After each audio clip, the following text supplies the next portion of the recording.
अगर हमें भारत के दिल को समझना है तो हमें उत्तर प्रदेश को समझना होगा। ये सिर्फ एक राज्य नहीं, ये वो मिट्टी है जहां लगभग 4000 साल पहले हमारी सभ्यता ने अपनी जड़ें जमाईं। यहीं पर रामायण और महाभारत जैसी महागाथाओं की दुनिया बसी। तो ये सिर्फ एक जमीन का टुकड़ा नहीं, ये हमारी पूरी कहानी की बुनियाद है। चलिए मेरे साथ वक्त में पीछे चलते हैं। हम उत्तर प्रदेश की इस लंबी कहानी को 5 हिस्सों में समझेंगे।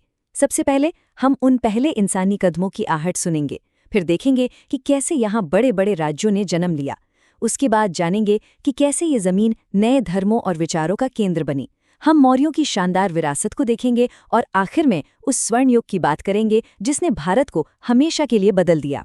तो हमारी यात्रा शुरू होती है, और शुरुआत जाहिर है बिल्कुल शुरुआत से होगी, उस वक्त से जब इस धरती पर इंसान ने पहली बार अपने निशान छोड़े। प्रयागराज के पास जो बेलन घाटी है वो किसी टाइम कैप्सूल से कम नहीं है। सोचिए, ये दुनिया की उन बहुत ही कम जगहों में से एक है जहां हमें स्टोन एज यानी पाषाण युग के तीनों दौर के सबूत एक ही जगह पर मिलते हैं। पुरापाषाण, मध्यपाषाण और नवपाषाण। मतलब इतिहास की पूरी एक किताब है जो एक ही जगह सिमटी हुई है। तो सवाल उठता है, कौन थे ये लोग? वो हमारे पुरखे जो हजारों लाखों साल पहले यहाँ रहते थे। कैसा था उनका जीवन? क्या सोचते थे वो? आखिर उनकी कहानी हम तक पहुंची कैसे? जवाब हमें मिलता है कुछ ऐसी हैरान कर देने वाली खोजों से। जरा इसे देखिए। ये है लोहदा नाला से मिली मातृ देवी की मूर्ति। ये पूरी की पूरी हड्डी से तराशी गई है। ये सिर्फ एक कलाकृति नहीं, ये हजारों साल पहले के इंसानी दिमाग में एक खिड़की की तरह है। ये हमें उनकी कला, उनकी आस्था, उनकी दुनिया के बारे में बताती है। और कहानी आगे बढ़ती है। हमें पत्थर के नुकीले औजार मिलते हैं, सराय नाहर में पक्की झोपड़ियों के निशान मिलते हैं। मतलब अब वो एक जगह टिक कर रहने लगे थे। महादहा में तो हड्डी के बने तीर और गहने तक मिले हैं जो उनकी कारीगरी दिखाते हैं।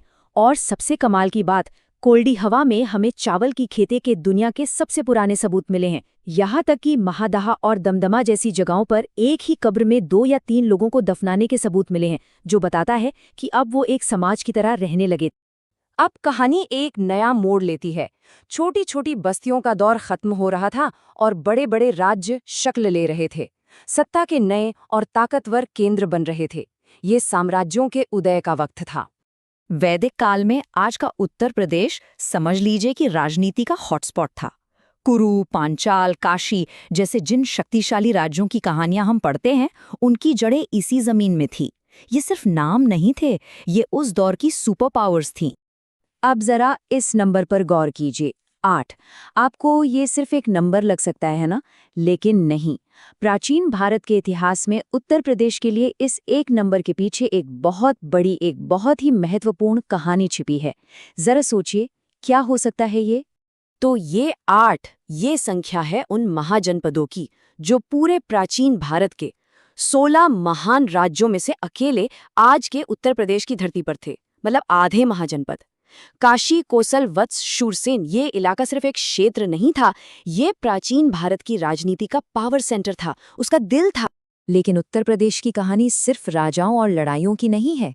सत्ता और राजनीति से भी बढ़कर ये जमीन आत्मा और आध्यात्म की कहानी कहती है। ये वो पवित्र भूमि है जहां से नए विचारों और दर्शन की धाराएं निकलीं। उत्तर प्रदेश को बौद्ध धर्म का पालना आखिर क्यों कहते हैं? इसकी वजह बहुत सीधी और गहरी है, क्योंकि गौतम बुद्ध के जीवन के सबसे अहम पड़ाव इसी धरती से जुड़े हैं। सारनाथ में उन्होंने ज्ञान पाने के बाद अपना पहला उपदेश दिया, श्रावस्ती में उन्होंने सबसे ज्यादा उपदेश दिए और कुशीनगर में उन्होंने महापरिनिर्वाण प्राप्त किया। उनकी पूरी यात्रा का केंद्र यही भूमि थी।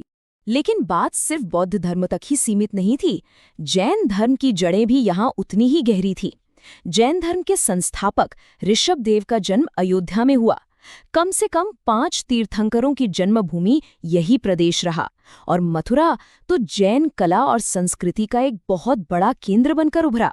सच में ये जमीन 2 महान दर्शनों का संगम स्थल है। अब हम इतिहास का वो पन्ना पलटते हैं जब एक सम्राट ने अपनी सोच और अपने आदेशों को पत्थर पर हमेशा हमेशा के लिए लिखवा दिया। ये दौर था मौर्य साम्राज्य का और उसके सबसे महान सम्राट अशोक का। ये सिर्फ इतिहास की बात नहीं है, आज इसी वक्त जब हम अपने देश के राष्ट्रीय प्रतीक अशोक स्तंभ के शेरों को देखते हैं तो हम असल में उत्तर प्रदेश के सारनाथ में खड़े उसी स्तंभ को देख रहे होते हैं। कितना कमाल का कनेक्शन है ना? प्राचीन इतिहास सीधे आज के भारत से जुड़ जाता है। अशोक की विरासत पूरे प्रदेश में बिखरी हुई है, सारनाथ के स्तंभों से लेकर सोहगौरा के ताम्रपत्र तक। और ये ताम्रपत्र बहुत ही खास है। ये दुनिया में पहला सबूत है कि कोई सरकार अकाल के समय अपने लोगों की मदद के लिए एक सिस्टम, एक अन्न भंडार बना रही थी। ये दिखाता है कि अशोक सिर्फ एक विजेता नहीं थे, वो एक दूरदर्शी और दयालु शासक भी थे। और अब हमारी कहानी अपने सबसे सुनहरे, सबसे शानदार दौर में पहुंचती है। एक ऐसा वक्त जिसे गोल्डन एज कहा जाता है, जब कला, संस्कृति और ताकत अपने चरम पर थे। ये कुषाण और गुप्त साम्राज्यों का समय था। कुषाण सम्राट कनिष्क के दौर में मथुरा कोई आम शहर नहीं था। ये उस विशाल साम्राज्य की दूसरी राजधानी थी। मतलब ये एक तरह का इंटरनेशनल हब था, कला का, व्यापार का, अलग अलग संस्कृतियों का एक धड़कता हुआ केंद्र। और इसी मथुरा से हमें मिलती है सम्राट कनिष्क की ये मूर्ति। हाँ, इसका सिर नहीं है, लेकिन इस पर जो लिखा है वो आज भी उनकी ताकत की गवाही देता है। महान राजा, राजाओं का राजा, ईश्वर का पुत्र कनिष्क। ये पत्थर में तराशी हुई शक्ति है।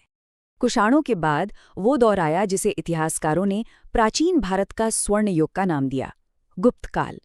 और इस गोल्डन एज की चमक सबसे ज्यादा, आप सही समझ रहे हैं, उत्तर प्रदेश में ही बिखरी। यही वो दौर था जब पहली बार हमारे मंदिरों को शिखर मिले, वो आसमान से बातें करने लगे। देवगढ़ का दशावतार मंदिर इसका बेहतरीन उदाहरण है। और जरा कानपुर के भीतरगांव मंदिर के बारे में सोचिए, जो पूरी तरह से ईंटों से बना है और आज भी खड़ा है। ये उनकी इंजीनियरिंग का कमाल दिखाता है।